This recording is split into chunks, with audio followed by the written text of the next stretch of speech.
Alors, mes chers amis, en ce moment, vous savez que on fait cours tous les 2 jours, mais je pouvais pas ne pas vous dire quelques mots ce soir. C'est terrible ce qui s'est passé, bien sûr, ce matin à un arrêt de bus à Jérusalem, quartier de Ramoth, la Tzomet Ramoth, l'entrée de ce grand quartier de Ramoth où j'ai de la famille. Baruch Hashem, comment dire, ils vont bien sûr, Baruch Hashem, mais que dire des morts? Quatre Talmidei Chachamim, quatre Rabbanim, une dame et plusieurs blessés, dont certains encore graves ce soir. On a perdu également aujourd'hui 4 soldats à Gaza. Dans la même journée, on perd, euh, on perd 6 personnes dans l'attentat du bus à Jérusalem et 4 soldats à Gaza. 10 vies juives sont tombées aujourd'hui. Quand hier je vous disais, c'était le titre du cours d'hier, il est grand temps d'agir. J'aurais aimé que ce titre-là ne soit pas encore plus fort la journée d'après, le lendemain, et pourtant, malheureusement, ce soir en Israël, on enterre déjà les corps de personnes qui se sont levées ce matin, soldats à Gaza comme civils à Jérusalem. Ils se sont levés ce matin et ce soir, ils sont sous terre, criblés de balles. Loin de moi l'idée d'être glauque en m'adressant à vous, mais s'il ne reste que ce moyen, en fait, qui n'est que d'écrire la réalité. Je suis pas en train de vous conter un film d'horreur, c'est la réalité. Que dans la même journée, ce matin ils étaient vivants, ce soir ils sont sous terre, avec des blessures, des corps criblés de balles. Pour les soldats à Gaza comme pour les civils à Jérusalem, c'est 10 vies juives. Vous savez que le chiffre 10 dans la Torah, c'est un minyan. Ça veut dire que c'est quand il y a 10 personnes, une prière en communauté peut se faire, une prière peut monter. Ben, on a perdu 10 personnes. On a perdu 10 personnes. 10 vies juives. Une vie, une seule. Et nos ennemis le savent que trop. Une seule vie. Le Talmud nous dit, c'est Olam Umlo, c'est un monde entier, un arbre généalogique entier.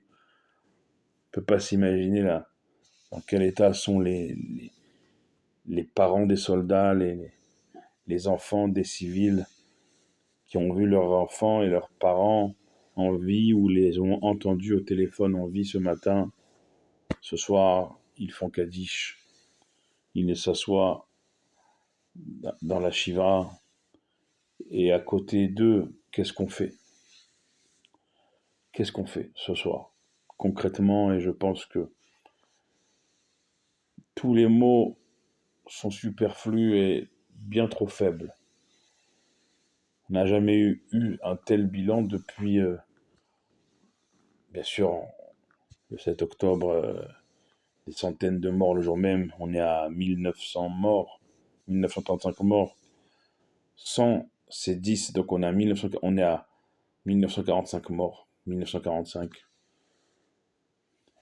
Un chiffre qui résonne également dans nos têtes depuis le 7 octobre et 900 soldats, et donc 904 soldats ce soir, tombés.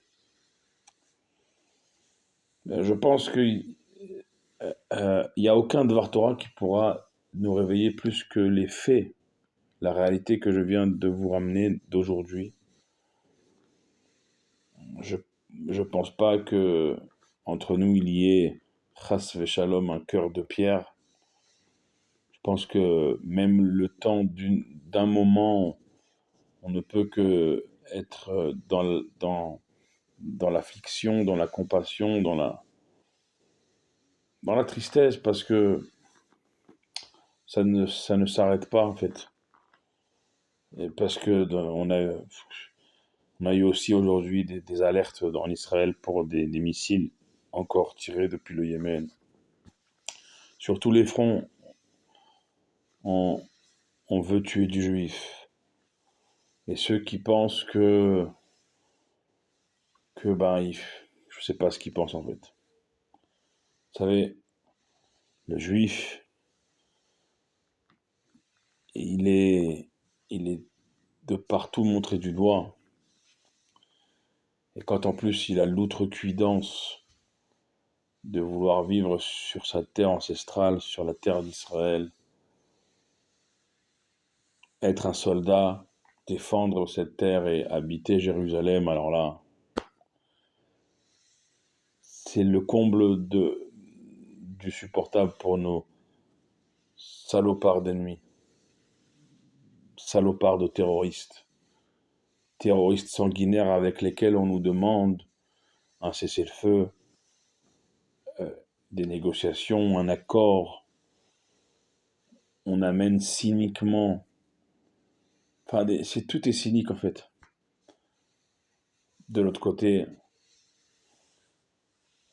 on n'oublie pas, bien sûr, nos otages, nos soldats, 4 tombés encore aujourd'hui, pour justement à- arriver à vaincre nos ennemis, à libérer nos otages. Et on se trompe entre nous-mêmes d'adversaires. Entre nous, on se dit ici en Israël, si on est de droite, l'adversaire, c'est les juifs de gauche. Ici en Israël, si on est de gauche, on se dit l'adversaire, c'est les juifs de droite. En diaspora, on, on dit si on est juif, je dirais, si on est pour, pour ne pas faire de vagues dans les différentes diasporas, ou si on est pour, au contraire, manifester haut et fort, et pas manifester, parce que surtout en France, vous avez un blocage pas mal qui se prépare hein, et qui peut faire des débordements. D'ailleurs, faites attention à vous. C'est inouï de dire ça depuis Jérusalem, avec ce qu'on a vécu aujourd'hui ici, mais encore une fois, le juif, il est tranquille nulle part. Seulement, la différence, c'est ici en Israël, eh bien, le, le- la terre d'Israël, que ça plaise ou non, elle est tenue et sécurisée par des juifs et nos jeunes à l'armée et nos personnels de sécurité, nos personnels des ambulances, des hôpitaux, des secouristes. Vous ne pouvez pas s'imaginer chaque fois ce que les secouristes, quand ils arrivent dans des lieux comme ça, ce qu'ils voient, ce qu'ils voient.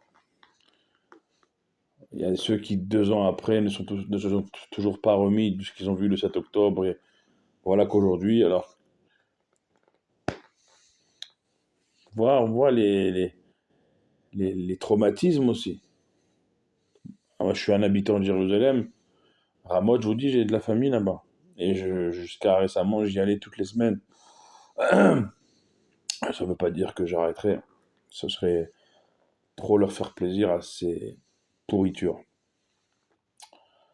Et on apprend à côté de ça qu'il y aurait peut-être une complicité de personnes à qui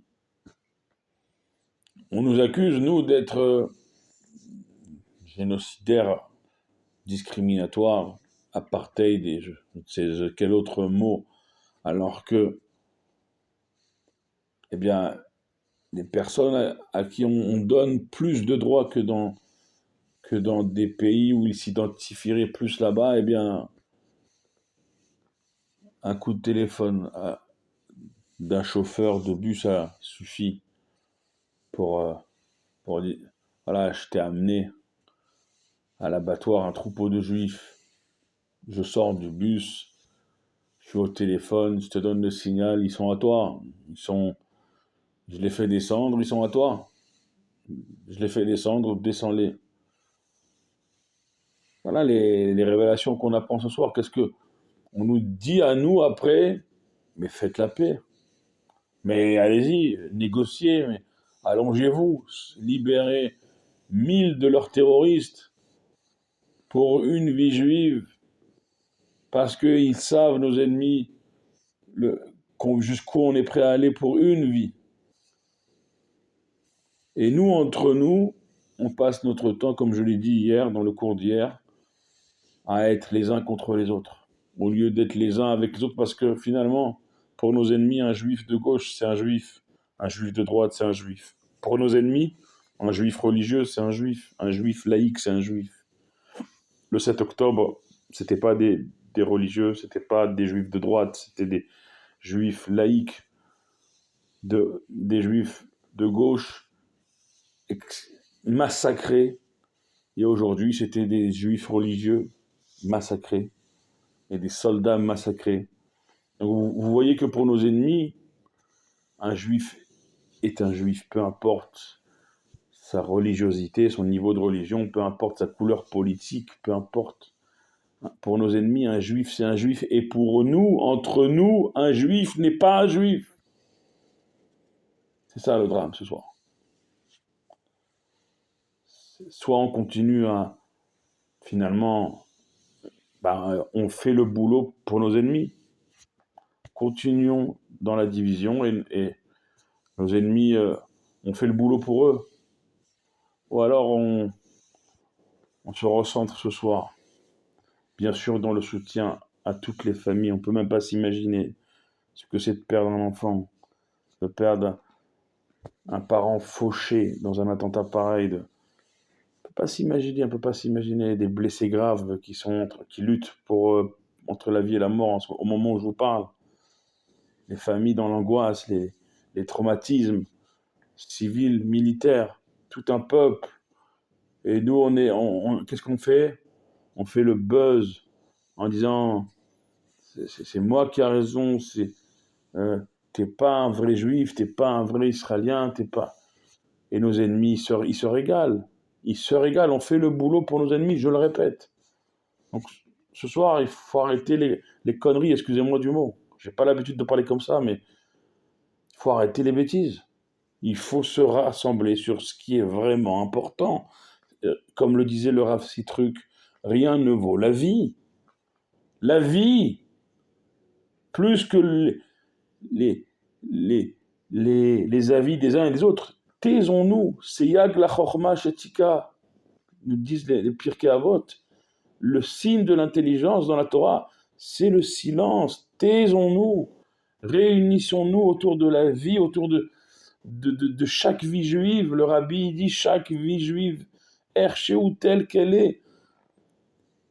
La Gemara, Olam Umlo, chaque vie juive, un monde entier, un arbre généalogique entier. Réunissons-nous autour de ce qui est vraiment important, de la vie juive. Chaque vie juive, on doit se réunir autour d'elle. Je ne sais plus quoi vous dire. Ce soir, j'ai voulu vous dire ces mots parce que je ne peux pas rester sans rien dire toute la journée. On l'a dans le ventre. Et en ce mois d'Elul, en ces 15 derniers jours de l'année, avant Rosh Hashanah, on lève les yeux au ciel. Enenu lechat teloyot, nos yeux sont pleins de larmes vers le ciel et on a besoin que d'abord en bas, d'abord ici-bas entre nous, on arrête les bêtises. On se réunisse, on se retrouve, on se rassemble et on reste rassemblés sur ce qui est vraiment important, la vie et encore la vie. Baruch Adonai Leolam, Amen ve Amen.